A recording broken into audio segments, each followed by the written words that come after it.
Hello, this is Nathan Wood, pastor of North Dayton Baptist Church, and welcome to day 154 of the McShane Reading Plan. So glad you could join us today. We are in Deuteronomy 7, Psalm 90, Isaiah 35, and Revelation chapter 5. Not to sound repetitive, but guess what? It's there over and over again to remind us. What is it that I'm speaking of? God's faithfulness. And God doesn't just promise his faithfulness. He affirms and demonstrates his faithfulness. How does he do this, you ask? Again, if you've been a regular viewer, if you've been attending the word alongside us, you'll see that his faithfulness is to Israel. He proves it. If he takes his faithfulness away from Israel and gives it to somebody else, he is not faithful. He is fickle like the rest of us. God is over and above any sort of fickleness that we can possibly imagine. Now, granted, Deuteronomy 7 and other places in Scripture, even I think in Psalm 90 talks about the wrath of the Lord. Isaiah 35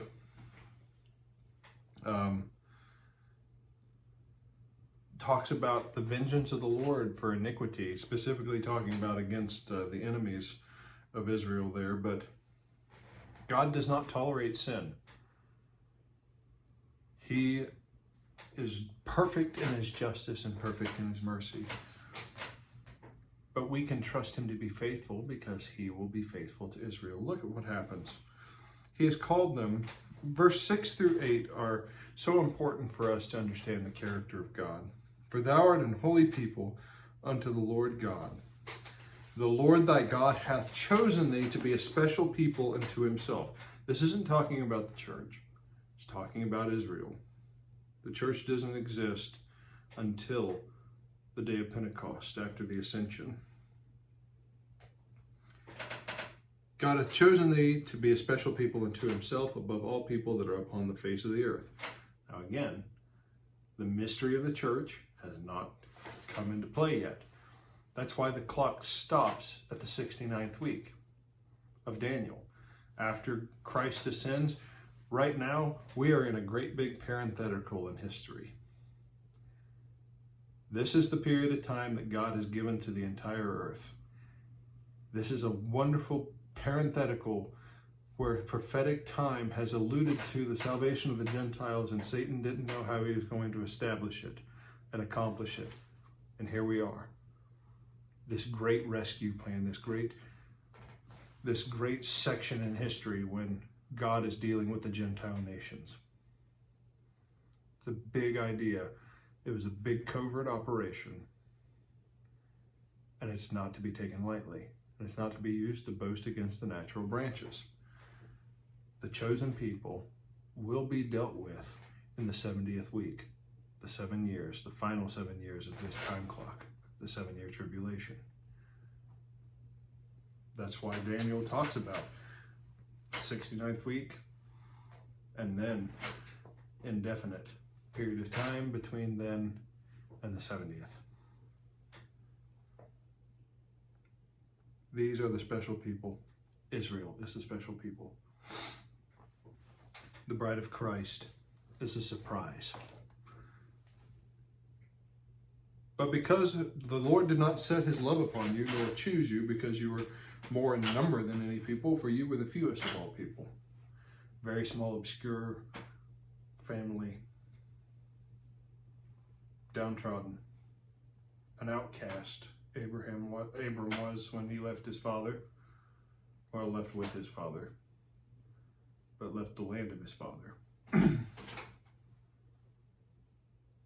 Outcast.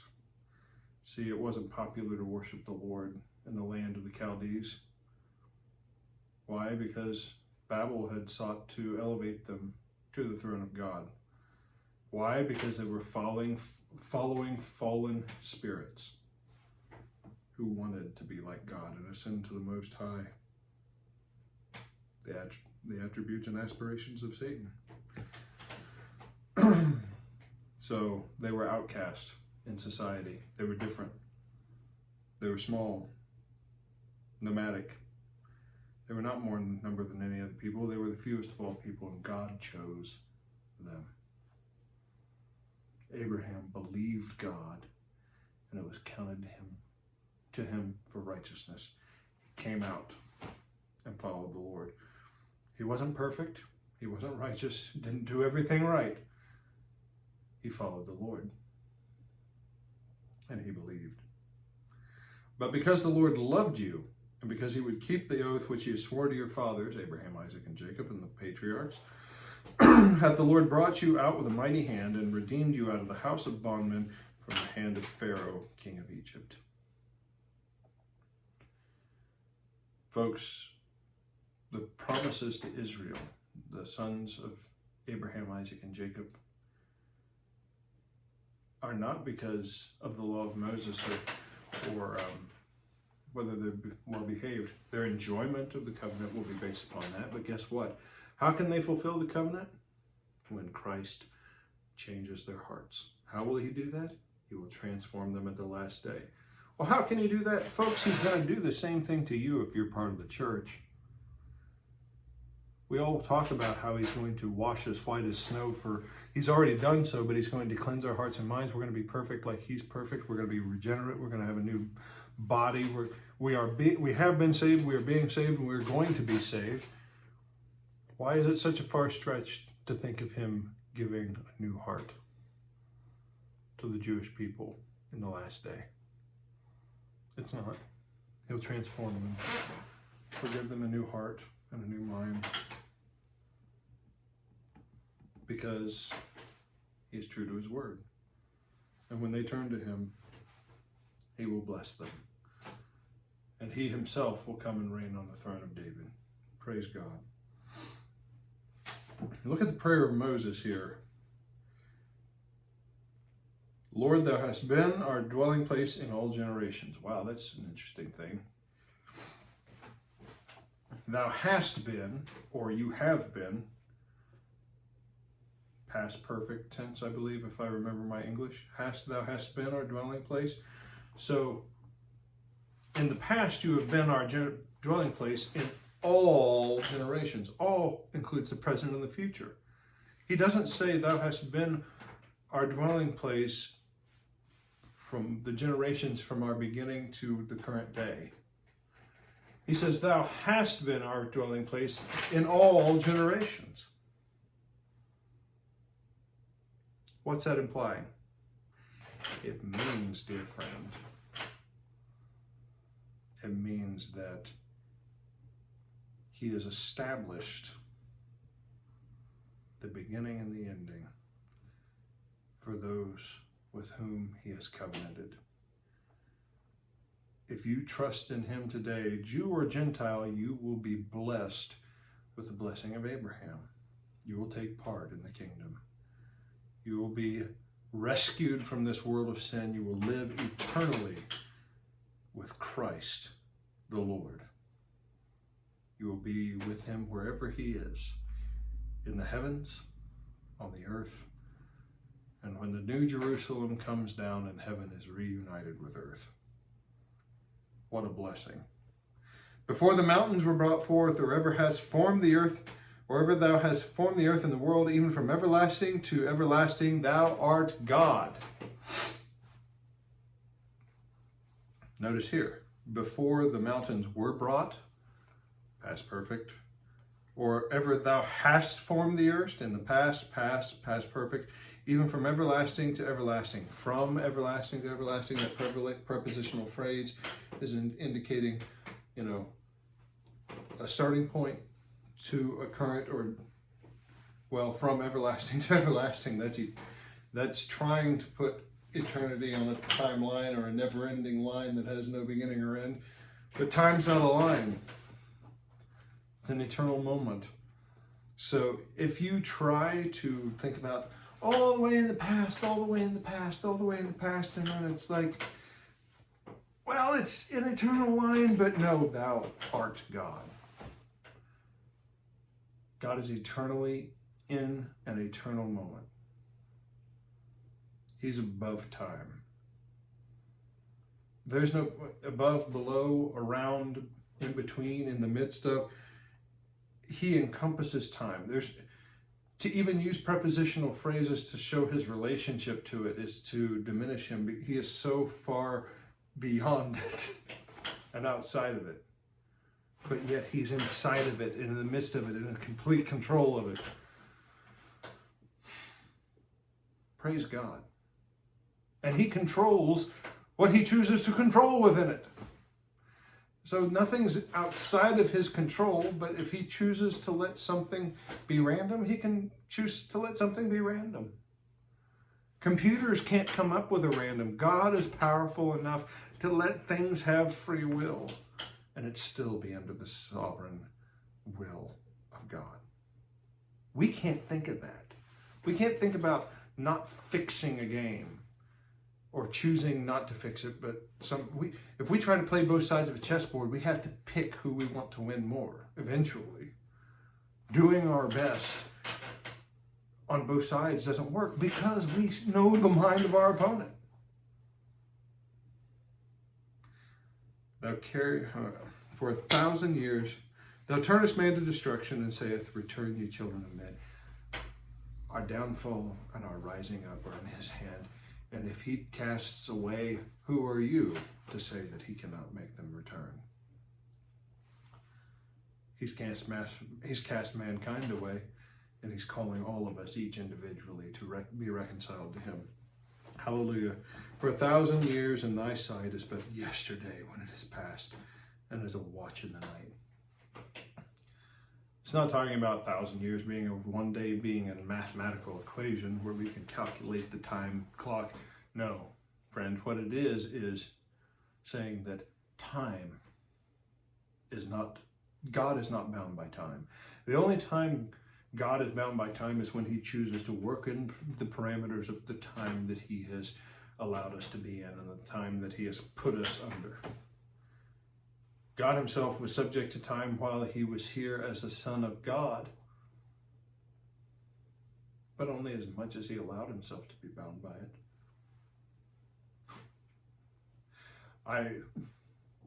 I don't want to say this like this, but this is for you science fiction nuts. How would we know if Christ hadn't stopped time for some unknown, undefinable duration? How many, and it could have done so any number of times within the course of his walk on this earth. You know, you ever see Spider-Man? The original Spider-Man with Tobey Maguire.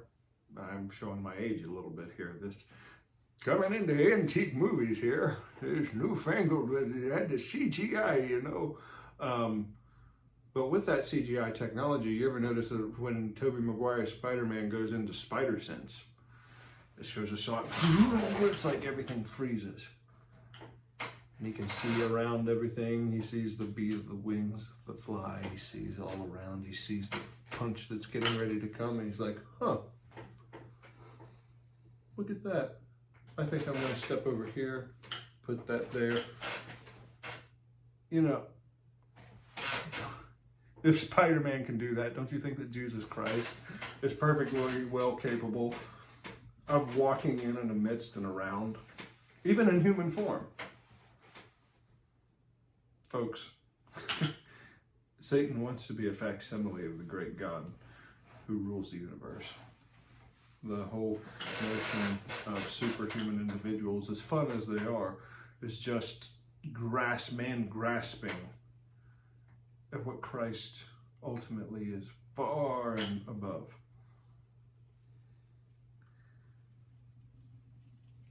I don't want to digress too far that direction, but let's get it straight. That God dwelt among us. And the one who died for us has ultimate power. And he's fulfilling his promises and showing mercy even above and beyond what he has promised. But he has alluded to showing mercy to the Gentiles in the Old Testament scriptures as well. For it is a light thing for him to only save the sons of Jacob. I'm paraphrasing there, I think. We haven't gotten to that part in Isaiah, but He said he'd been called to be a light to the Gentiles. So what, 12? So teach us to number our days that we may apply our hearts unto wisdom. These days are numbered down here. And while we need to build a reputation and act as if we need to care about tomorrow and live tomorrow and take care of our loved ones tomorrow and be responsible, certainly. But each day is a day that we're trying to help as many people be reconciled to the Lord as possible. Atheists everywhere, honest atheists, like somebody like Mr. Penn Jillette of Penn and Teller, I'm paraphrasing again, but said, and I think even John Piper's own son, who has renounced the faith, these people talk about it's like, if Christianity is real, why aren't we tackling people in the streets? Why are we not, why are we going to Cracker Barrel or wherever, and instead of going to using our every waking moment to share the gospel? Well, guess what? Number one, the gospel needs to be shared by relationship and showing love. That's how Christ himself did it. But number two, Christ is responsible. He's our sovereign. We're not God's. And number three, while I think it's ludicrous to talk about tackling people and forcing them into a loving relationship, that's counterintuitive. It's against the nature of love and the love of God, and God defines love, true love. He is love. Not as we define it, but as he defines it. But we don't take it seriously enough. We really don't. We really don't. So we need to number our days. We need to realize, wow. I look at myself, I'm like, I'm 35. 10 years ago, I was 25. How does a decade pass? How does a decade pass? That's pretty wild. It's pretty wild. Teach us to number our days. Oh, I know, I should have put, okay. Oh, Isaiah 35, I have to mention this because we're not going to be coming back to it. Talks about the desert blossoming prior to the coming of the Lord. Guess what? Drip irrigation.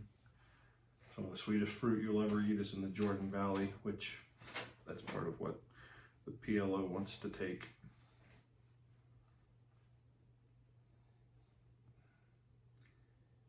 Ladies and gentlemen, the desert is blossoming like a rose, thanks to the technology that the Lord has given his children of Israel. Whether they acknowledge it or not, whether they know that the Messiah is true or not, they're under a partial blindness. God knows that. God knows their heart. He will show mercy to them according to his perfect mercy. And he will establish his covenant with them, has established it, and will fulfill it. But the desert's going to blossom like a rose. And look, Jesus already gave a type of this in his first coming. The eyes of the blind shall be opened, and the ears of the deaf shall be unstopped. Then shall the lame man leap as an hart, and the tongue of the dumb sing. For in the wilderness shall the waters break out, and the streams in the desert, and the parched ground shall become a pool. We're only seeing types and shadows now. Of all, even with all the wonderful miracles of Jesus in the New Testament, in the Gospels, it's only a minuscule fraction of the perfection we will enjoy because of the most wonderful miracle that has already taken place and will ever take place. And that is the gospel itself, the death, burial, and resurrection of Jesus Christ. And I would tie that in with the incarnation of Jesus Christ through the virgin womb, the God-man, and the ascension. It's all part of the same story. All part of the same story. He will come and he will rule. The redeemed shall walk there with him. Who are the redeemed? I believe the first ones that we see are the 4 and 20 elders. I believe this is a picture of the church, who has been made by God to be priests and kings, and they will reign with him upon the earth. Thou art worthy to take the book and to open the seals thereof. Verse 9 of Revelation 5. For thou wast slain and hast redeemed us to God by blood out of every kindred and tongue and people and nation. John weeps because nobody can take the earth. So many, even in the church today, are weeping because of the state the earth is in. I'm so sad that many Christians don't understand that Jesus is going to retake the earth, and he will sit on the throne in Jerusalem.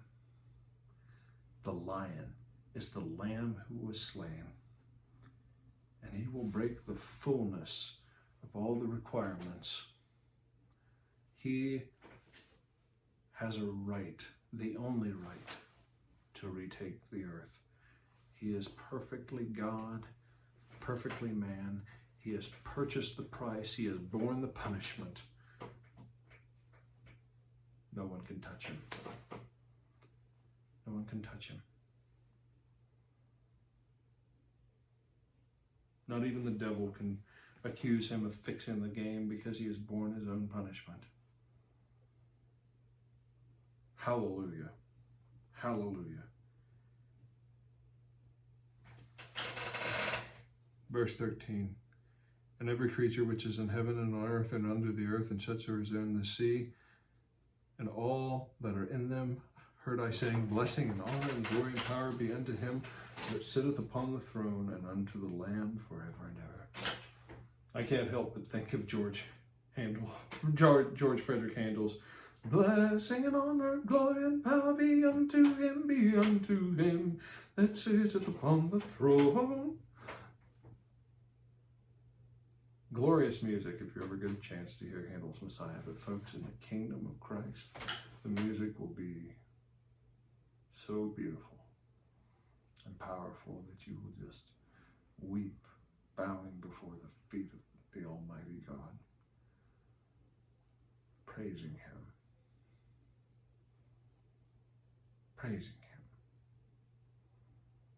for his faithfulness and for his truth and for his love and for his power and majesty. Lord, the Lord is so good. We can't even express it. We can't even express it. There are two options, ladies and gentlemen. Two.